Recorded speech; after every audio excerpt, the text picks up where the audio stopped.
एक गांव में दो बहनें रहा करती थीं, सोनम और सुजाता। सोनम के कम पढ़े लिखे होने के कारण सोनम का विवाह एक गरीब परिवार में हुआ। वहीं सुजाता की सुंदरता पर रीझ कर एक अमीर व्यक्ति ने उससे विवाह किया। अपनी सुंदरता का घमंड तो सुजाता को पहले ही से था। विवाह के बाद उसे दौलत का भी घमंड हो गया। दोनों बहनें आसपास ही रहा करती थीं। जब भी मौका मिलता सुजाता सोनम को उसकी गरीबी के कारण नीचा दिखाने की कोशिश करती। अरे सोनम, तुझे पता है अभी अभी मेरे पति ने मुझे सोने का हार दिलाया और तुम्हारे खेत के पास वाला जो खेत है वो भी हम खरीद रहे हैं। तुमने तो शादी के बाद कुछ भी नहीं खरीदा होगा, मगर कर भी क्या सकते हैं। तुम्हारे पति के तो खाने के ठिकाने नहीं है, वो तुम्हें क्या खरीद कर देगा। सोनम को बुरा तो लगता, किंतु वह मन महसूस कर रह जाती। सोनम के दिन बड़ी तंगहाली में गुजर रहे थे। 2 वक्त की रोटी भी बड़ी मुश्किल से जुट पाती थी। कई बार सुजाता से मदद की गुहार की। अरे सुजाता बहन, आज हमारे घर पर अन्न का एक दाना भी नहीं है। ऐसे में मेरे पति जमींदार के घर पर गए, मगर जमींदार ने पैसे देने से इनकार कर दिया। तो सुजाता बहन, आज तुम थोड़े पैसे की मदद कर दो। फसल बिकते ही हम तुम्हारे पैसे लौटा देंगे। अरे बहन, तू आज पैसे मांगने आई है? अगर तू कल पैसे मांगने आती तो मैं तुझे थोड़े बहुत पैसे दे भी देती। मैंने तुझे बताया था ना, तुम्हारे खेत के पास वाला खेत जो हम खरीद रहे हैं। तो आज सुबह सुबह मेरे पति घर में जितने भी पैसे थे सभी लेकर चले गए। घर में आज पैसे नहीं है। किंतु सुजाता ने कभी उसकी कोई मदद नहीं की। सुजाता ने भी पैसे देने से इनकार कर दिया। अब मैं क्या करूं? एक काम करती हूं, मैं मेरे बड़े भैया के घर जाकर उनसे पैसे मांगती हूं। वो मुझे पैसे देने से मना नहीं करेंगे।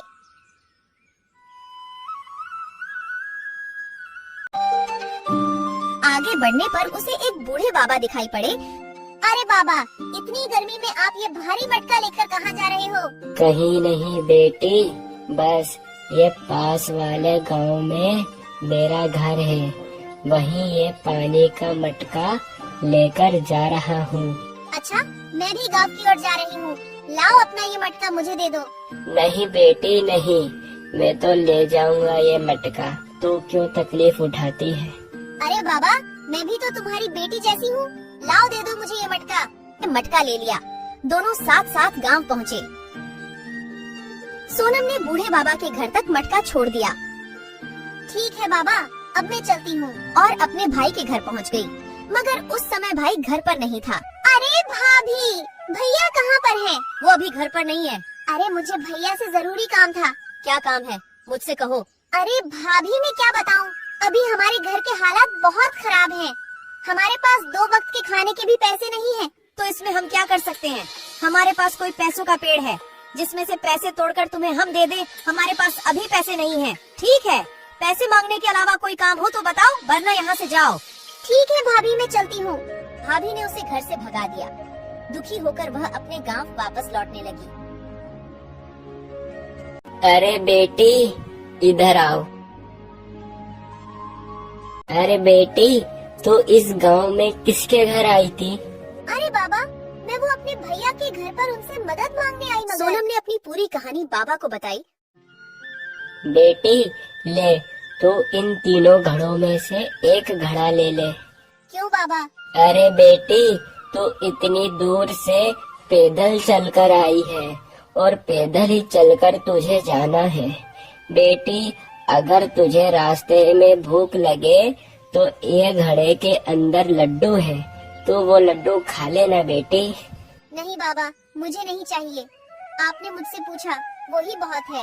अरे बेटी ले लो, तो भी तो मेरी बेटी जैसी है। फिर बाबा के बार बार कहने से सोनम वो घड़ा बाबा से ले लेती है। बाबा, अब मैं चलती हूँ, वरना मुझे घर पहुँचते पहुँचते शाम हो जाएगी। और फिर अपने घर की ओर जाने लगती है। अरे सोनम, आज तुम अपने बड़े भैया के घर गई थी। तुम्हारे भैया ने अपने कुछ मदद करी? मैं वहाँ गई थी, मगर भैया तो घर पर नहीं थे और भाभी ने तो मुझे घर से भगा दिया। अच्छा, इसका मतलब आज भी अपन दोनों को भूखा रहना पड़ेगा। नहीं, आज हमें भूखा नहीं रहना पड़ेगा। मतलब पैसे मिले क्या? अरे नहीं, मैं जब भैया के घर से वापस लौट रही थी तब मुझे रास्ते में बाबा मिले और वो बाबा ने मुझे एक लड्डू से भरा घड़ा दिया। कि रास्ते में भूख लगे तो खा लेना, मगर मैंने वो लड्डू नहीं खाए। क्या? ये तो बहुत अच्छी बात है। जाओ फटाफट से तुम वो लड्डू ले आओ, अपन दोनों खाएंगे। आज मैंने सुबह से कुछ नहीं खाया। रुको मैं अभी लेकर आती हूँ। और जैसे ही सोनम घड़े को खोल कर देखती है तो वो चौंक जाती है। अरे बाप रे, सोने की मोहरे, वो भी इतनी सारी। अरे बाप रे बाप, इतनी सारी सोने की मोहरे। तुम्हें ये घड़ा किसने दिया? मैं सच कह रही हूँ, मुझे ये घड़ा एक बाबा ने ही दिया। अरे बाप रे बाप, भाग्यवान। मुझे तो अपनी आंखों पर विश्वास नहीं हो रहा। मुझे लगता है कि ऊपर वाले ने अपनी सुन ली। तुम सच बोल रहे हो, मुझे तो विश्वास ही नहीं हो रहा है। सोनम और उसके पति की खुशी का कोई ठिकाना नहीं था। फिर वो दोनों ने गांव में खेती के योग्य एक जमीन खरीदी। सोनम की तरक्की देखकर सुजाता को बहुत जलन हो रही थी। वो अपने पति से कहती है, अरे सुनो जी, ये मेरी बहन इतनी पैसे वाली कैसे बन गई? उसके पास इतना धन कहाँ से आया?